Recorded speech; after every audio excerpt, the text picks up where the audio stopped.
there, Harriet. Hello. How have you been? Oh, just fine, Myrtle, just fine. Except when George uses that gosh darn leaf blower, it achoo, kicks up all that dust. Well, I'm kind of glad to catch up with you. I see you've got a Jack Pesci sign in your yard. Just yesterday, the mayor sent out a postcard telling us who to vote for, and Jack Pesci wasn't on it. Why was that? I hear that Jack may be a tear.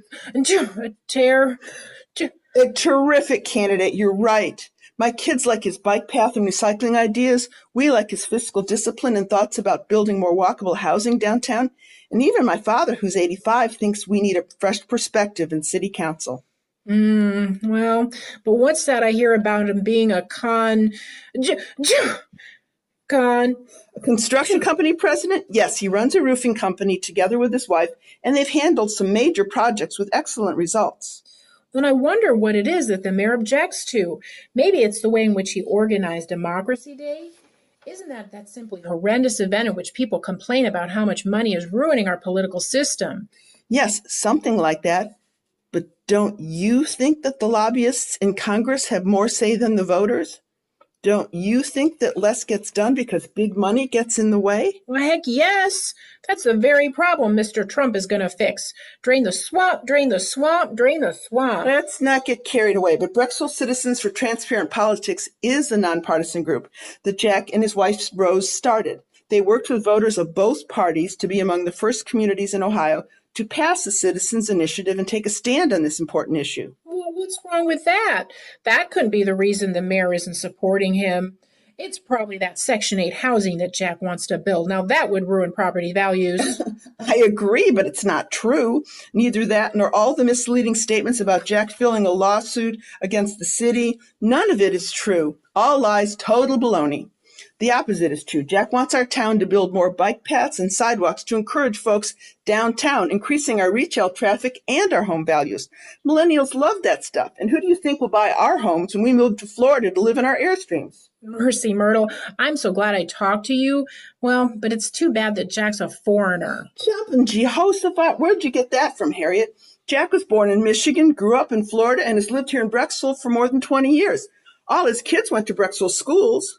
Well, why did the mayor respectfully ask us to vote for the other candidates listed right here on this very expensive glossy postcard? The mayor says that Jack has a personal agenda. He does, winning this election and being an independent voice on city council. Frankly, I think that independence is the thing the mayor fears. In the last election, Jack was the only candidate to question the tax increase the city council crammed through at the end of the year without a citizen vote. The other candidates have the mayor's endorsement, and he knows they'll vote with him. Read the fine print, paid for by Ruby for mayor. I think we need someone to ask questions. Remember checks and balances from civics class? Why would you let the mayor pick your city council too? Isn't city council there to double check the administration? Well, good point. But there's this other part. It's capitalized. Personal issues, Myrtle. This must be important. Why else would the mayor capitalize personal issues? I don't know. Ask the mayor. Well, I heard it somewhere, and worst of all, that he's a demon worshiper. What in tarnation are you saying, Harriet? That's just nonsense. He coached my kids in CYO sports. His Facebook page has a picture of him at his granddaughter's baptism. All I know is there must be a reason that the mayor doesn't support Jack, so it must be my first impression. Jiminy Christmas, Myrtle. I told George that I had this figured out as soon as I saw Jack's picture. What do you mean by that? Well, isn't it clear?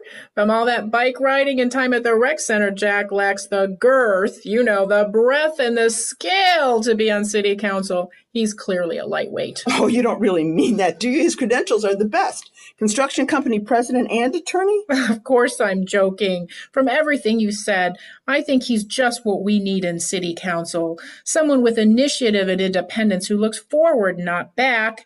You're right. I'm not going to vote for any of the mayor's picks. Just Jack. Checks and balances,